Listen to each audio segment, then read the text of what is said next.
And hello, everyone. Welcome back to a review on how Xanathar's Guide to Everything Improved Roleplaying. Here we are, your host, Drew37, also known as Eric, and It's Red Raven, also known as Jacob. today we're going to be talking about bards, continuing from our discussion last time from barbarians, and we're going down in the alphabetical group. So, Red Raven. Speaking of bards in Xanathar's Guide, we'll start with the tables as we did last time with the barbarians. How did you like what the tables added? For example, like the defining words, the instruments, embarrassments, things of that nature, and the muses. Mm. Well, as a jumping off point, I think they're pretty good. Most looking at the defining works and the instruments, they seem a little bit narrow to me. If you've never played a bard before and you're not like too creative or don't feel like being creative on naming a song or poem, um, then that would be probably not. You probably want to make your own. And same thing with the instruments. A lot of these instruments look a little racial specific, like that harp of gnomish design or a halfling fiddle. Um, Orchestrums. yeah, yeah. If you're a half orc, you're not going to be playing a halfling fiddle.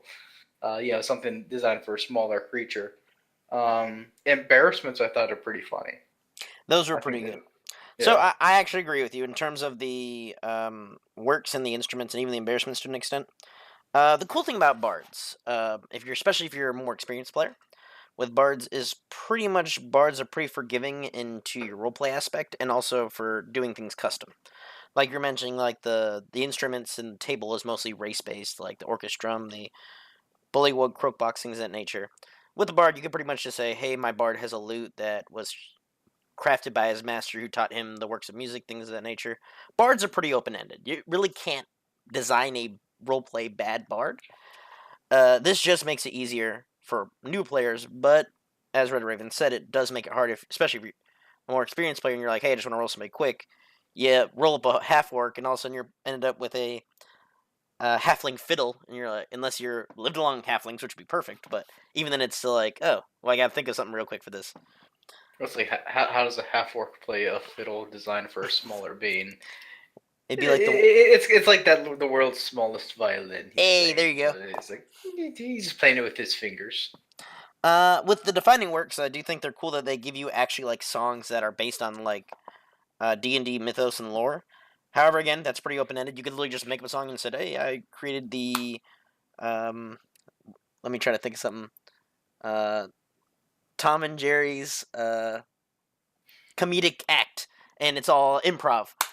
Let's see, And but you, now you're getting sued by Hanna Barbera. yep, I'm dead. Let's see. The Asmodeus's Golden Arse is probably my favorite title there. It's a dramatic poem you claim was inspired by your personal visit to Avernus. So it's a dramatic poem about Asmodeus's Golden Arse. You, That's it's funnily enough, that's actually it's a parody of Dante's Inferno. yeah, yeah. It's I, kind of I cool. I get that. Well, yeah.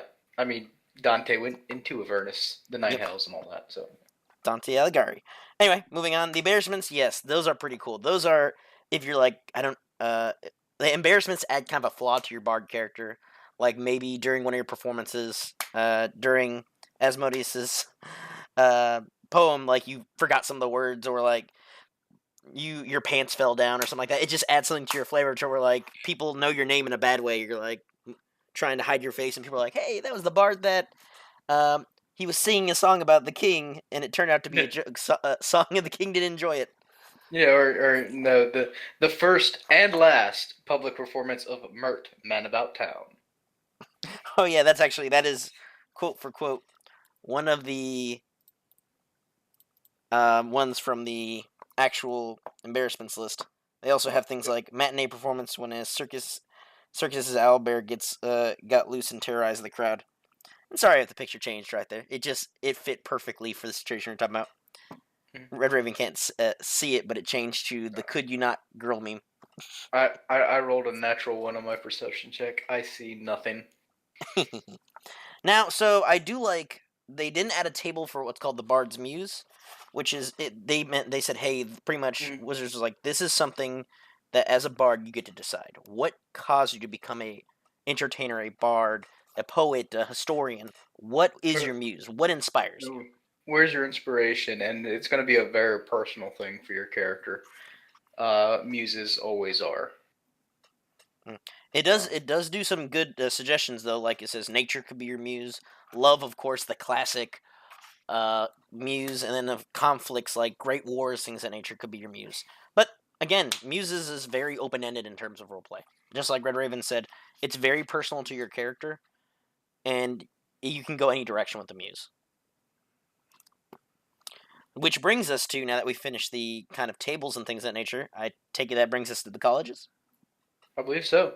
All right, well, let's start with the first one, which that's the College of Glamour.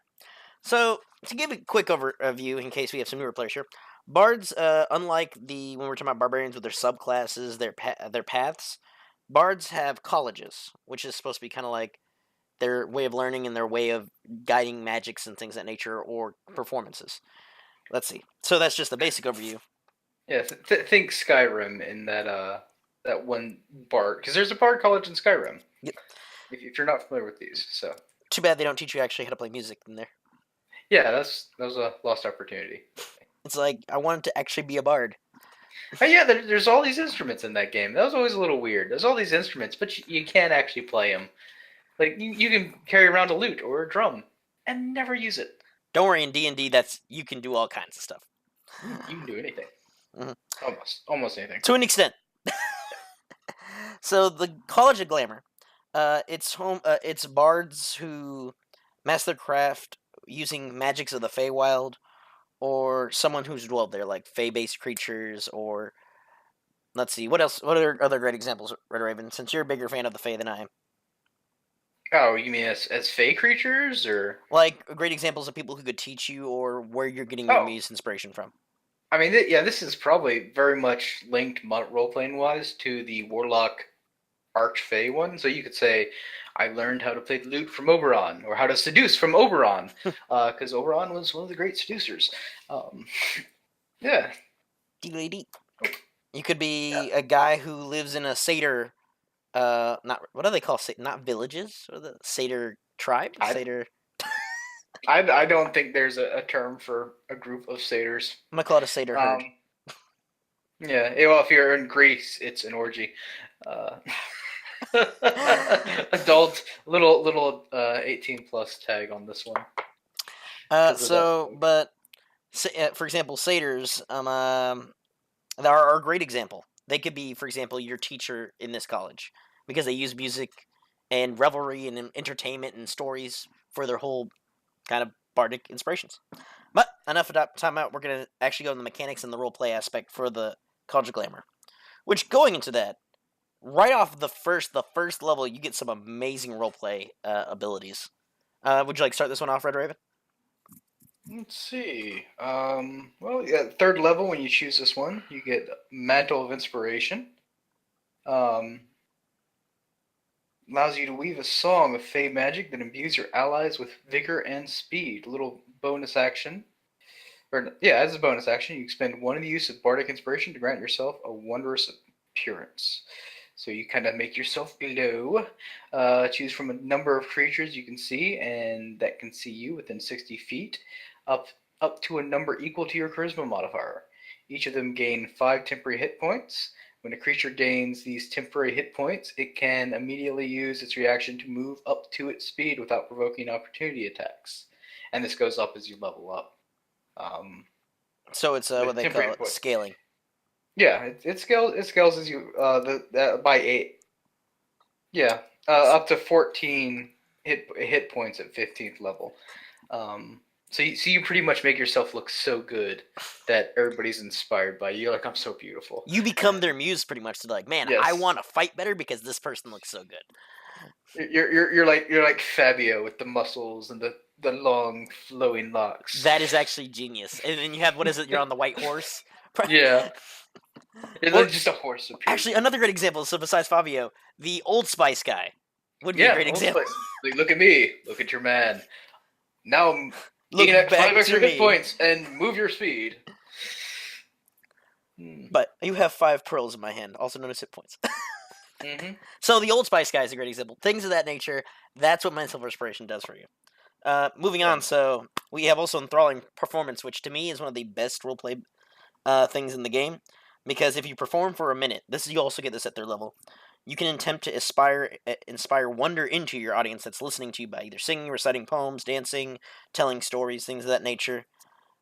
Let's see. And at the end of the performance, you choose a number of humanoids, so orcs, humans, halflings, elves, take your pick, and within 60 feet of 60 feet of you, where you're performing, and who watched and listened to your whole performance. And you pick a number equal to your charisma modifier. And if you do that, they have to make a wisdom saving throw against your spell save DC. And if they fail, they become charmed by you.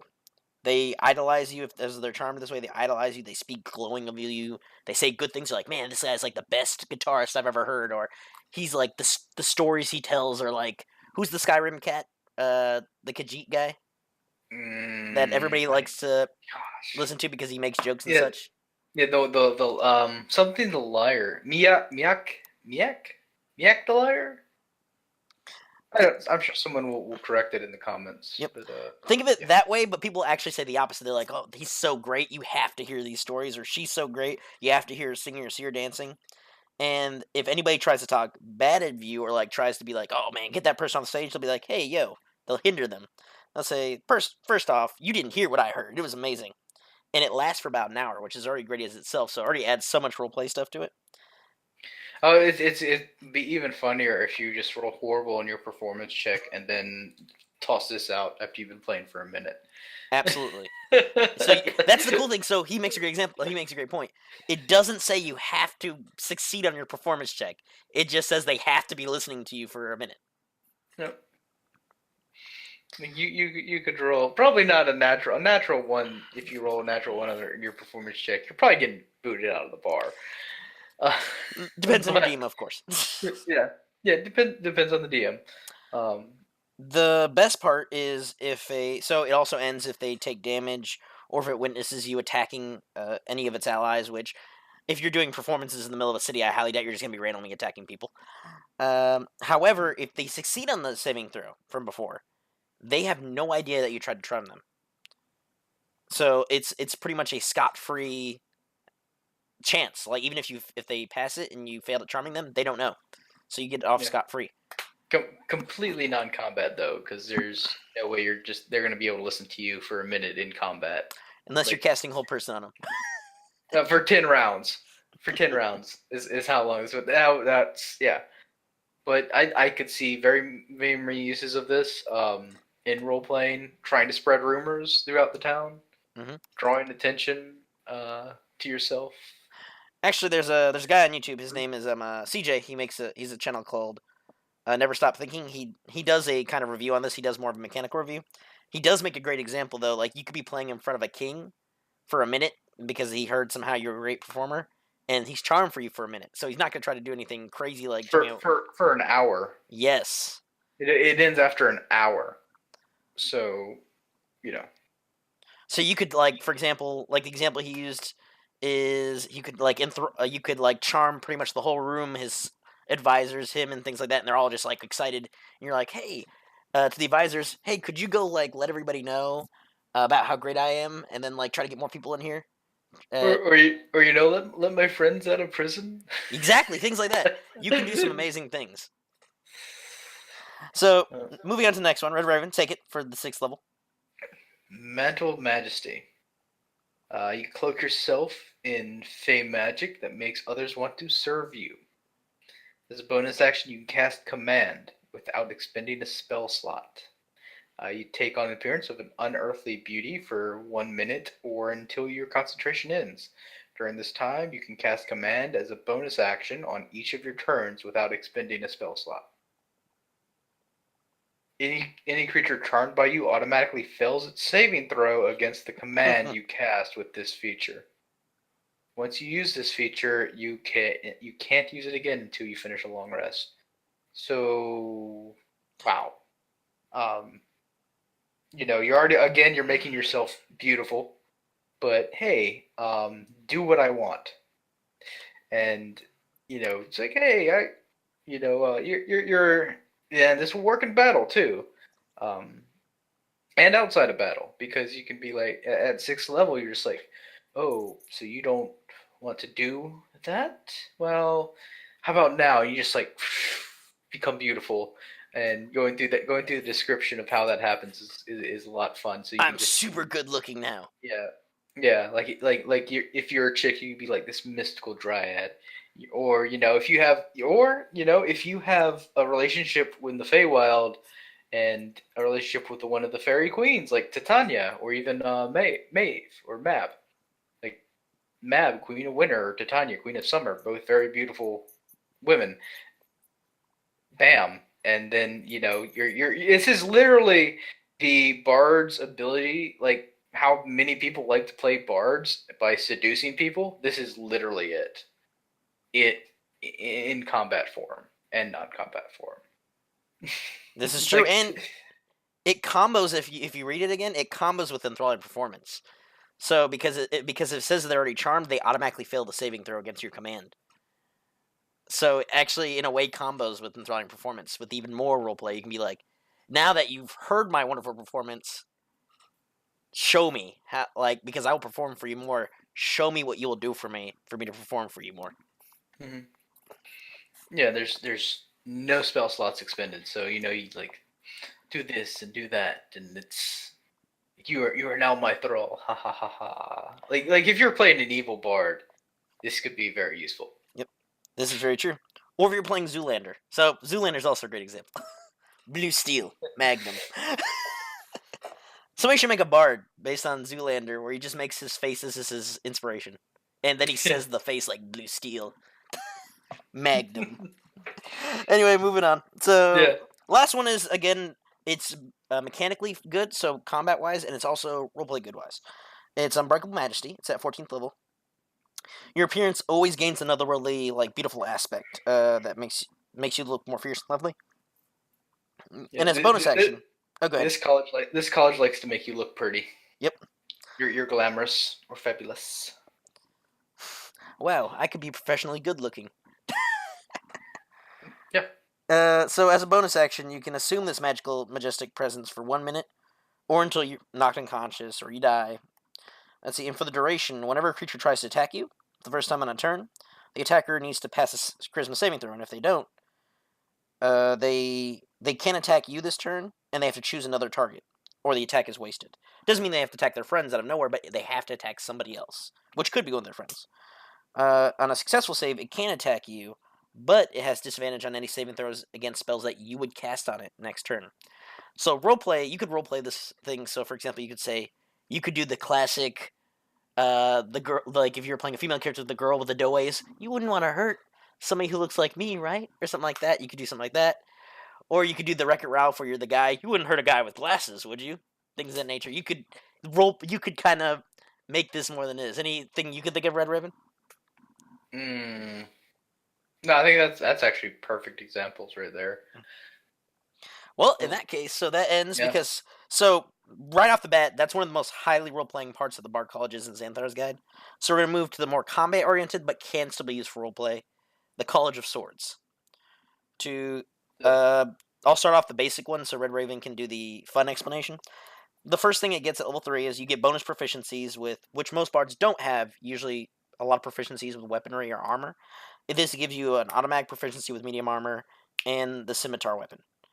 And if you're proficient with simpler martial weapons, which the scimitar, bows, arrows, things of that nature, melee weapons, not ranged weapons. This is for melee weapons. You can use them as your spellcasting focus, as opposed to like your lute or your singing or your dancing. Now your weapon can be a focus too. So take it away, Red Raven. Do the fun stuff. Okay. Well, I was gonna say like this really, and it actually mentions blades. So if anybody's played Dragon Age, this is the D&D version of what's that? Of the Oh my blades in gosh. Dragon Age. I know And what you're I'm talking about. completely blanking on the character's name. I almost want to cheat and minimize the Here, picture, but I don't want to do it. I know what you're shoot, talking about because Dragon Age is such a great game. To me, it reminds me of the Orlesian like spies, like Liliana. Yes, Liliana. That's who I was thinking of. Yeah, she's a blade. Yeah, That's literally what it's her. Yeah, something of Blades, but yes, I know what you're talking about. They're the Orlesian spies that are performers, and at the same time, they're combat oriented. But yes, absolutely, it's but she perfect. well she was literally she was a bard because um in the first Dragon Age, Hmm. and this is literally her in the first Dragon Age. She changed over time, but um to more of a spy master rogue. But she literally when you meet her, she's all about music. Um, and this is pretty much her, a combat musician. Um, but really, what I like about this in third level, you get to choose a fighting style, dueling or two weapon fighting. So you're either going at it with the rapier, one of those. Just think the French duelists with the rapier and Musketeers, things of that nature. musketeers, something like that. Two weapon fighting. You get two weapons instead of one. Yeah, so choosing giving you a bonus to decide on how you want to fight. The other ability at level 3, blade flourish, is where this shines. So you perform impressive displays of martial prowess and speed. Whenever you take an attack action on your turn, your walking speed increases by 10 feet until the end of your turn, and if a weapon attack that you make as part of this action hits a creature, you can use one of the following blade flourish options, and you do a defensive flourish, a slash flourish, mobile flourish, which all do different things. But what I'm thinking this plays into is like even if you're going out of a fantasy setting, you're doing like a western setting, your Wild West shows, like Buffalo Bill, where you're shooting playing cards or using doing whip tricks and stuff like that. Because you're still a bard, you're still a performer. Um, but that's what you're just performing with weapons. If you're doing the throwing daggers tricks, Eat knife eating or no sword eating. yeah, sword swallowing. There we go. Um, Mock Sword swallowing. mock You're battles actually. juggling. Yeah, stage battles and stuff like that. That's what this class for role playing is what you the kind of performance you'd be doing instead of being more musically inclined. You're more uh, you know sh- weaponry fanciness.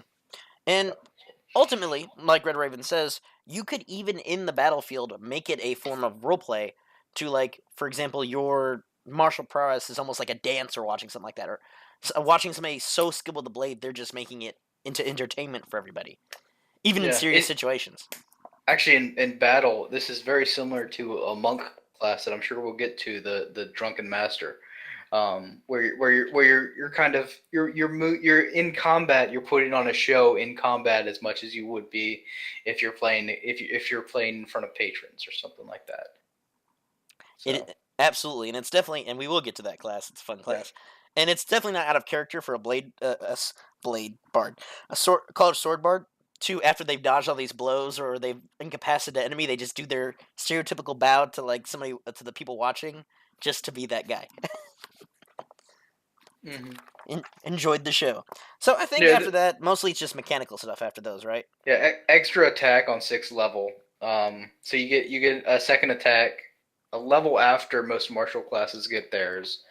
Um, and then at 14th, Master Flourish. Whenever you use the Blade Flourish option, you roll a d6 and use it instead of expending a Bardic Inspiration die. So when you're doing the Blade Flourish, instead of using your die, you just roll a d6 for Master's Flourish. Um, Not too much impressive roleplay wise, just mostly combat, more along your fighter lines and stuff like that. So that's when, like me and Red Raven were talking about, you have to just add your little things like you're a Yeah. sword swallower, or you're like he said about the monk class we'll be talking about. The just make it your own roleplay wise in battle. But again, just like before we mentioned the barbarian, don't override everybody else at the table. hmm Just make it quick or make it little things to where it can be Yeah. quick. Yeah. Anyway, now moving to the third and final and second, and actually no, parts of me can think this is the most roleplay of the colleges. it is up there with glamour. So a lot of people are. This is like the dark side of glamour. We'll be talking about the College of Whispers. So the College of Whispers are like bards who. This, Oh, go ahead.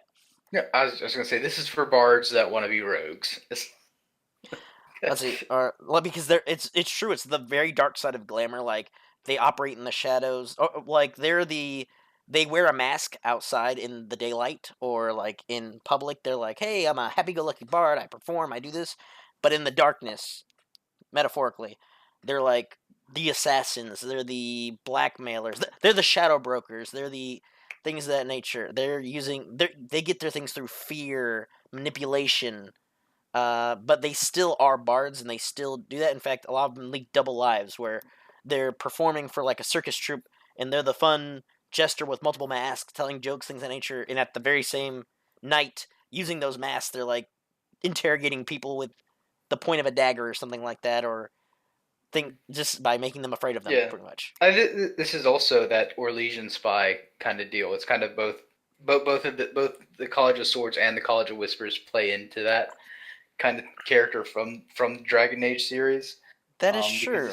yeah, they both play to it because even though the College of Swords literally says blades, College of Whispers is all that added aspect of being a spy and assassin. That'd be Liliana again at later stages of her life when she became kind of Yeah, more darker edged, like yeah. Dragon's When Age. she What is it? Inquisition, Yes, when she became because she really wasn't in middle one, she second one. wasn't in She two. wasn't in too much. I think she made an appearance. Yeah, you're Well, right. She did make an appearance. She was at the end, maybe in my playthrough she made an appearance, but nobody else's. I don't know. but They were great games. But yeah, the third Inquisition.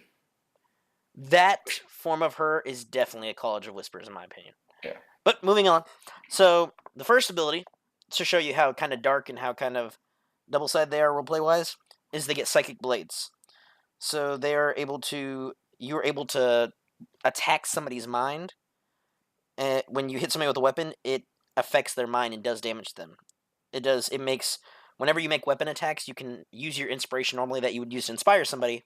Instead, you can add damage to your attack that does psychic damage. So you're like degrading somebody's mind, making them like paranoid, making them like start to fray at the edges. And it's a scaling one as well. It increases the damage as you level up.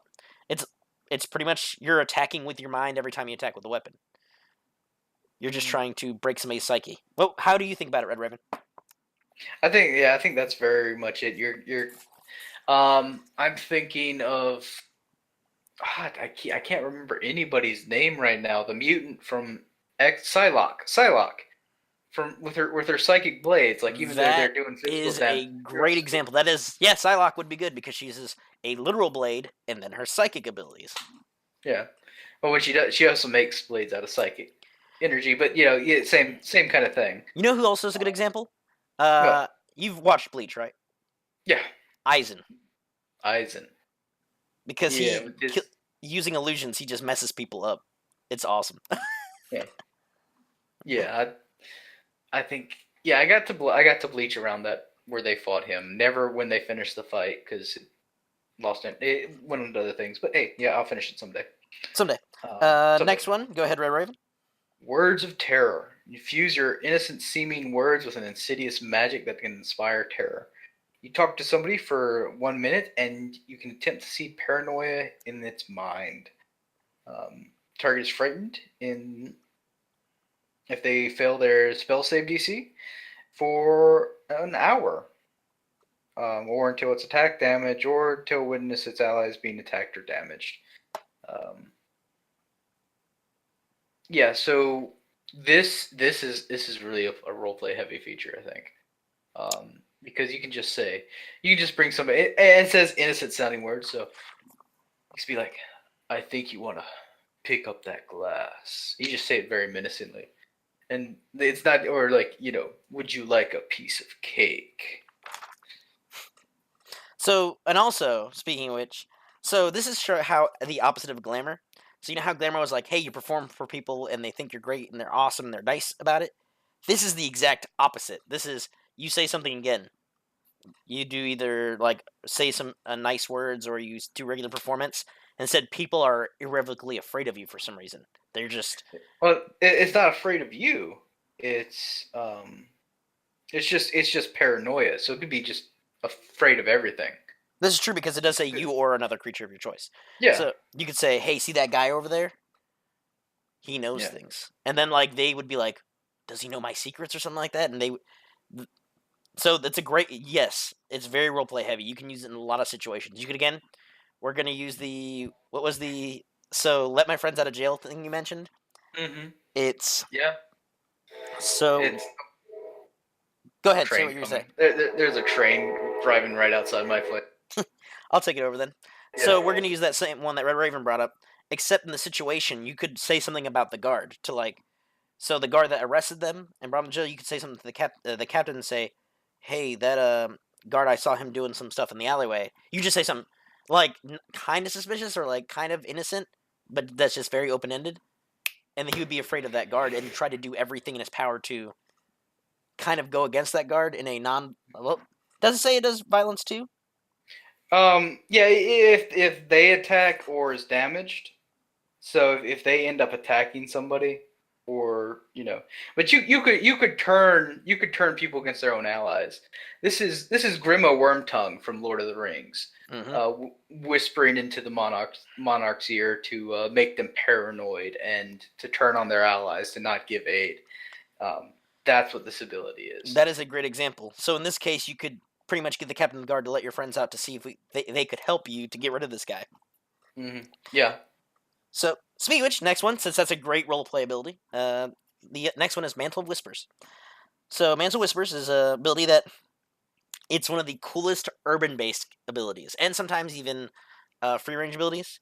Because if a humanoid creature were to die within 30 feet of you, orcs, halflings, so on and so forth, let's see, you can magically capture the shadow of that creature as your reaction, and then you retain it until you finish a long rest. So until you go to take your 8 hours sleep, things of that nature. And if you choose later as an action to use that shadow, the shadow disappears, but you transform into the person that the shadow belonged to. You become that person as a disguise, and you also get a. It lasts for an hour. Again, the opposite of glamour. It lasts for an hour, or until you choose to end it. And you get basic casual information they would know, like where do they live in their house, who's their family members, who's their friends. Not secret information, but basic everyday information that would you could hold a conversation. So it is a great urban-based ability. And the only way they can see through this disguise is if they succeed on a wisdom insight check based on countering your deception check, and you get +5 automatically to your checks. So you already have an advantage in that regards. So Red Raven, how do you feel about this? Oh, this is great. This also pairs with Words of Terror. So exactly, if you're an outsider, again, evil more. This is probably more evil bent character. You assassinate you want to get close to the king, so you assassinate his advisor. Oh, look, I can also be the advisor, and then talk to the king and whisper words of terror into his ear. There's a way to get close to him. And it gives you avenues to like for infiltration and stuff like that. Like so you get to not only look like there's numerous spells that allow you to look like other people, and numerous things that allow you to deceive like this. This is a class ability though, so it doesn't require concentration. It doesn't use up a spell slot, so you can add a lot of stuff onto this, um, to just kind of add extra flair to it, to make your character uh, go that extra mile in deception, or accomplish things with it while deceiving, being the infiltrator, the spy. This is what that is. And absolutely, and also I do like versus the spells. So the spells turn you into other people, like polymorph, disguise self, Mm. things of that nature. There's one Oh, glaring difference between. Oh, go ahead. What were you gonna say? this guy's alter self, Alter self. and polymorph only turns you into beasts. This is true, but they're like examples of But changing yeah, shape. that changed shape. Now this says humanoid, so mind flayers. Though there's going to be the added psychic connection you're going to have to deal with. or half orcs for good creatures, because good characters probably not going to assassinate a trusted advisor of the king. You're going to use this for infiltration of bandit camps or something like that. But you also get to role play a different character while you're doing that. Oh man, yes. And the thing is, compared to those spells only change your appearance. They don't give you knowledge, basic knowledge of the thing. You have to kind of make that on the fly. Mm-hmm. Yeah. This gives you basic knowledge, who their friends would be, their background and personal life. But again, it doesn't give you secrets, but you can use that information to get secrets. Using Red Raven's example of being the advisor, so you know who the king is, and you know his name, things of that nature.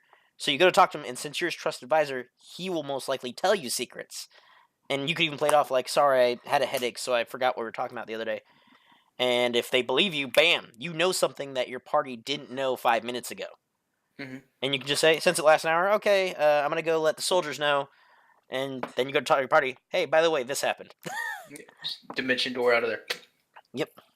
Bam, out of there. Let's see. And last but not least, we are to Shadow Lore. Would you like to go ahead and tell us a little bit about it, Red Raven? So you gain the ability to weave dark magic into your words and tap into a creature's deepest fears. As an action, you magically whisper a phrase that only one creature of your choice within 30 feet you can hear. If it, of course, if it doesn't share the language, it automatically succeeds its saving spell DC. On a successful saving throw, whisper sounds like unintelligible mumbling and has no effect. But on a failed one, the target is charmed by you for the next 8 hours.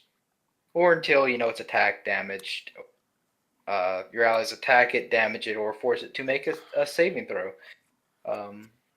It interprets the whispers as a description of the most mortifying secret. You gain no knowledge of this secret, but the target is convinced you know it. The charmed creature obeys your commands for fear that you will reveal its secret. It's magical blackmail. It is literally what this is. It won't risk its life or fight for you, unless it was already inclined to do that. If But this it'll secret grant is you that favors, serious. gifts. Yes. Depends on what it thinks. So you don't know. But it's kind of that, I know this. You're taking that gamble, like if you were to take that gamble, like, oh, you mean that thing, and they don't, you hope they assume that you know what they know what you're talking about and stuff. But this way with this ability, that's exact. Like, oh my god, he knows that I do this in my off time, or oh no, if I have to help this person, and for 8 hours, 8 hours, that's a long time. 8 hours is. So it's definitely a whole thing. Like, it's the blackmail of this class. It's how you blackmail people. Absolutely. This is like the most roleplay intensibility this class has. And it is Yes. the very not antithesis, wrong word. We'll just say the very example for this class of how it represents working in the shadows, messing with somebody's psyche. And the best part of this ability, we didn't get to mention it, is at the end of the 8 hours, they have no idea why they feared you. That still gives you an out because you're like you could have. Most people, after they know their secret, they're gonna want to try to kill you and something like that. But at the end of the 8 hours, they're like, wait a minute, he didn't have my secret. Was I just being paranoid? Yep. Or no, they don't even think they. Don't, I mean, if they don't know that you knew that, they don't know that. Hey, you even thought he knew your secret. You're just like, I was scared of that guy. What was I scared of that guy for? I don't remember. I don't even know what's going on. Yeah. So now that we're heading towards the 40-minute mark, we kind of went over the Bards' colleges for this. So the next class we'll be going over is Cleric, according to alphabetical order. Let's see. Sorry we did not have our special guest. He will be showing up for the Warlock episode, hopefully, or some future episodes coming up. Let's see. But we enjoyed talking about Bards tonight. How about yourself, Red Raven? You enjoyed it? I did. I'm not a very big Bard player, but yeah, it's always fun talking about these things, and I think we may, yeah, continue on. Absolutely. Which it's always fun talking about the different classes and things like that and what you can do with it, and go against basic archetypes that most people would However, so again, if you have any questions, leave them in the comment section, or let us know through message. And we look forward to going over clerics an episode with y'all. Yep. Have a good night. Sure do. Good night, all.